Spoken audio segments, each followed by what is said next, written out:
આ રસ્તા ખૂબ ખરાબ હોય, મને કમરનો દુખાવો થઈ ગયો છે, આ નિયમિત મારે બેલ્ટ બાંધવો પડે છે ને પૈસા દવામાં જાય છે. હાલે એમ જ આખી ગાડી હચમચ થઈ જાય સાહેબ, શું કરીએ આમાં હવે યાર. આ રોડ વેલા થઈ જાય તો કોર્પોરેશનની મહેરબાની, તો અમારા માટે જરાક રાહત મળી જાય તો મહેરબાની. સારું માટે થઈ કેટલાય અહીંયા એક્સિડન્ટ થયા છે, કેટલાયની ગાડીઓમાં ખર્ચાઓ એટલા મોટા આવેલા છે, અને હવે પછી જો અમને સાંભળવામાં નહીં આવે તો અમે એની વિરુદ્ધમાં મતદાન કરશું. તેનું પણ કામ થયેલ નહીં હોય છતાં પણ સક્સેસફુલ રિપોર્ટ કરી દીધેલ છે. વોર્ડ નંબર 1 વર્ધમાન નગર, એની અંદર આવેલી ઘણી બધી સોસાયટીઓમાંથી એમાં લાઇફસ્ટાઇલ, અરાઇડ, ઉડિયાત, ઉડિયાત 1, ઉડિયાત 2 અને કસ્તુરી ઓરમ 1 તેમજ આજુબાજુની અંદર વર્ધમાન ગ્રીન સિટી, આ બધા જ અમે લોકો ભેગા થઈ અને આજરોજ સરકારને અને કોર્પોરેશનને ઘણી બધી રોડ માટે થઈ અને રજૂઆતો લેખિતમાં અને મૌખિક કરેલી, પરંતુ એ આ સરકારના અને કોર્પોરેશનના અધિકારીઓના અને પદાધિકારીઓના કાન બહેરા છે અને માત્ર ને માત્ર ભ્રષ્ટાચારની અંદર જ એ બધા લુપ્ત છે અને કોઈ સાંભળવા માટે તૈયાર નથી. એટલા માટે થઈને અમારે આ એક આંદોલન કરવું પડ્યું છે રોડ રસ્તા માટે થઈ.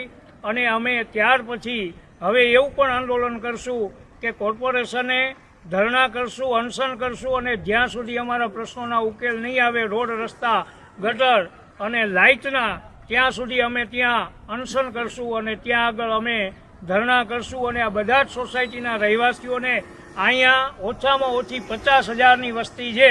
આજ તમે જોઈ રહ્યા છો કે આ બધા જ સોસાયટીવાળા લોકો ભેગા થઈ અને આ રોડ રસ્તા માટે થઈ કેટલાય અહીંયા એક્સિડન્ટ થયા છે, કેટલાયની ગાડીઓમાં ખર્ચાઓ એટલા મોટા આવેલા છે, કેટલાયને લેડીસોને કમરના દુખાવા વગેરે ઘણું બધા આ બધી પીડાઓથી આ સરકાર જો સાંભળે અને અમારો આ રસ્તાનો પ્રશ્નોનો ઉકેલ લાવે તો સારું, નહીંતર અમે અનશન અને ધરણા સુધી અને રોડ રોકો આંદોલન સુધી પહોંચી જશું. આગામી ચૂંટણીની અંદર મતદાનનો બહિષ્કાર કરશું અને આ જે મતદાન છે એ અત્યારની હાલની સરકાર છે એના તરફી જ અમે કરાવેલું છે અને હવે પછી જો અમને સાંભળવામાં નહીં આવે તો અમે એની વિરુદ્ધમાં મતદાન કરશું. હું ઓરમ 1ની રહેવાસી છું, મારે સર્વિસ છે, રોજ મારે આવવા જવાનું થતું હોય, આ રસ્તા ખૂબ ખરાબ હોય, મને કમરનો દુખાવો થઈ ગયો છે, આ નિયમિત મારે બેલ્ટ બાંધવો પડે છે ને પૈસા દવામાં જાય છે. તો સરકારશ્રીને વિનંતી છે, કોર્પોરેશનના અધિકારીઓને વિનંતી છે કે અમારું આપણું રાજકોટ સ્માર્ટ સિટી છે, તો સ્માર્ટ સિટીમાં આવા ખાડા ટેકરા કેમ છે? જો બીજી જગ્યાએ ઝડપથી બધે થતું હોય તો અમારા આ વિસ્તારમાં કેમ રોડ રસ્તાના, પાણીના, લાઇટના કામ પૂર્ણ નથી થતા ઝડપથી? સરકારશ્રી ઝડપથી અમારા આ વિસ્તારનો પ્રશ્ન સોલ્વ કરી દે તો અમે બધા ખુશ થશું. ભ્રષ્ટાચાર નહીં ચલેગા, ભ્રષ્ટાચાર નહીં ચલેગા. તમારું નામ શું ભાઈ? પરવેજ ખાન, મહેબૂબ ખાન, પઠાણ.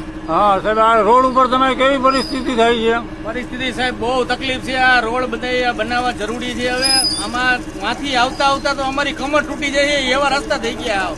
આમાં પંચર પડી જાય, હેરાન અમારે થવાનું થાય છે. બધી આ બહુ તકલીફ વાળું છે. પેસેન્જર રાડારાડી થાય છે, પેસેન્જર ક્યાં ધીમી હલાવો, પણ આમાં હાલે એમ જ છે આખી ગાડી હચમચ થઈ જાય સાહેબ, શું કરીએ આમાં હવે યાર. આ રોડ વેલા થઈ જાય તો કોર્પોરેશનની મહેરબાની, તો અમારા માટે જરાક રાહત મળી જાય તો મહેરબાની. સારું, ટાઈમ પીરિયડમાં થોડો લેટ થઈ જાય છે, બધું ટાઈમે પહોંચવાની હોય, ગાડી પહોંચી નથી શકતી રોડ રસ્તાની ખરાબની હિસાબે, એટલે બધી તકલીફ પડે છે. તો થોડીક કોર્પોરેશનને, સરકારને, આપણા ગુજરાત સરકારને ધન્યવાદ, મહેરબાની કે થોડું અમારા માટે જરાક વિચારી.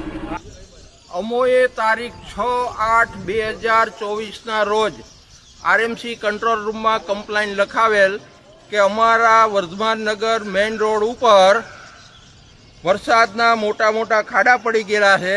તે અંગેની કમ્પ્લેન નંબર 24-23-6808, બીજી કમ્પ્લેન 24-24-10-11, ત્રીજી કમ્પ્લેન 24-21-02-34 દ્વારા લખાવેલ. તેનું પણ કામ થયેલ નહીં હોય છતાં પણ સક્સેસફુલ રિપોર્ટ કરી દીધેલ છે, જેથી સતવાળાઓને અમારી વિનંતી છે કે 4 વર્ષના વેરા ભરેલ હોવા છતાં અમોને કોઈ પણ પ્રકારનો સુવિધા આપવામાં આવતી નથી. સોસાયટીમાં જતી વખતે આ અમને રસ્તાની હિસાબે બહુ પ્રોબ્લેમ થાય છે, કારણ કે છોકરાઓ ભેગા હોય, બૈરા ભેગા હોય, અમને અમારે હે ને જાનનું જોખમ વધારે રહે.